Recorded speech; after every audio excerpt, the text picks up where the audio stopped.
at a certain point, yellow ochre won't be able to get dark enough for you. So at that point, I switch over from yellow ochre to burnt umber, which is a really deep, dark, neutral brown. And it's really important to use burnt umber and not burnt sienna. Burnt sienna is kind of warmish and reddish.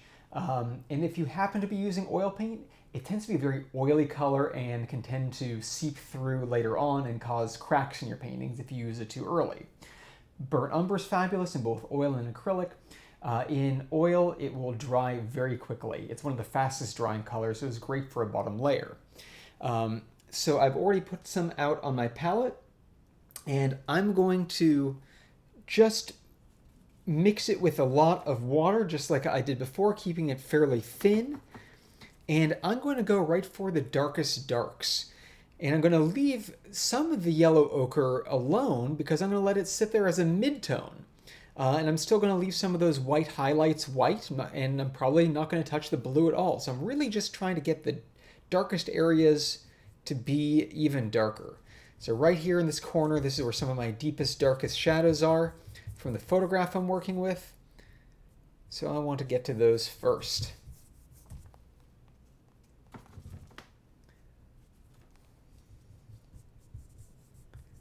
And I might just not hit every single part of this composition with burnt umber, just the parts that really need to get those shadows to be even darker. And I'm still keeping everything pretty loose, but as I go, I might start hitting a few more details and moving towards some smaller brushes. Right now I'm using about a 1-inch wide brush, just because it keeps me from getting too fussy, keeps things moving quickly. I really want these first layers to happen in just a few minutes. If I can finish each one in about 10-15 minutes, I feel like I'm moving along pretty well.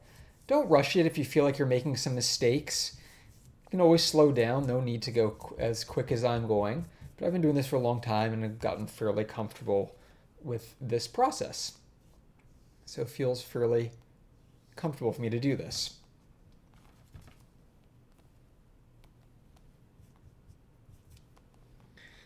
As I need to get even darker, I'm going to use the burnt umber with less water in it, so it really gets those lowest values in, and we start getting a greater sense of volume. Things should start to feel a little bit more rounded out, more spatial at this point. Things that are closest to us in space are really going to start jumping forward because we have so much more contrast.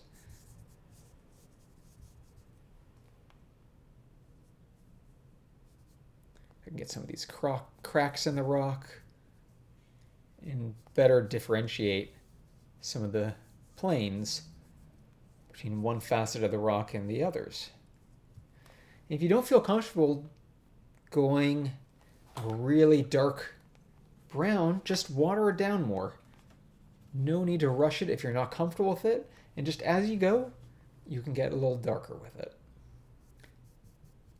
At this point, I really don't want the paint to get on too thick. I don't want actual texture, because that can be hard to paint over later on. Texture will really happen in a couple other steps, usually on my 5th and 6th pass over the painting. If I need to at this point, I might come back in with a little yellow ochre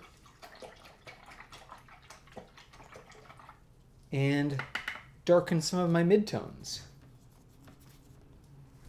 I can see in some of these areas, the midtones probably have to be a little bit darker.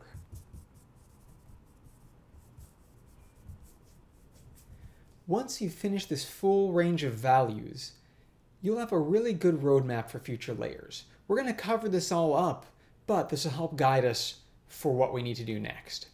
I often find this is a great place to stop for the day, especially if I'm doing oil paint or I just need to let this rest and dry for a bit. but sometimes I do like to forge ahead and start putting in local color. And I'll show you guys that in step 4.